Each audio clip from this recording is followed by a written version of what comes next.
Ya, dari bradikardi ini presentasi klinisnya sangat beragam ya, dari asimptomatik yaitu berdasarkan temuan EKG sampai dengan gejala yang punya banyak variasi akan tetapi hampir serupa pada sebagian besar bradiaritmia. Nah, bradikardi dengan gejala atau simptomatik itu mempunyai kriteria sebagai berikut ya, seperti misalnya denyut jantung yang rendah ya, sesuai definisinya denyut jantung itu kurang dari 60 kali per menit, akan tetapi biasanya didapatkan denyut yang lebih rendah dari 50 kali per menit. Itu ada gejalanya disebabkan oleh denyut jantung yang rendah. Pasien mungkin datang ke dokter dengan keluhan hampir pingsan atau bahkan pingsan ya. Gejala gagal jantung seperti sesak, angina, atau gangguan mental awal, akan tetapi bisa pula datang dengan gejala yang non-spesifik dan kronis seperti pusing, lelah, ataupun lesu. Gejala tersebut bisa bersifat menetap, hilang kemudian timbul, ataupun tidak terduga.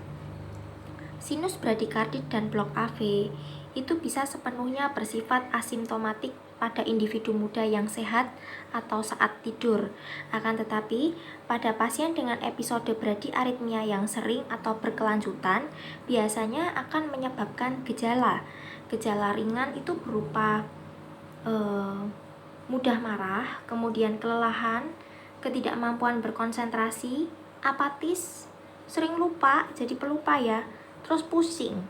Nah, keluhan pusing itu hampir pingsan dan bahkan pingsan merupakan gejala yang umum pada bradiaritmia intermiten lanjut yang disebabkan oleh penurunan mendadak dalam aliran darah otak. Pasien dengan disfungsi simpul sinus pada umumnya mempunyai gejala pingsan, hampir pingsan, atau pusing, terutama yang berkaitan dengan henti sinus berkepanjangan. Pasien dengan sinus bradikardi atau chronotropic incompetence itu bisa mengalami penurunan kapasitas latihan atau mudah lelah.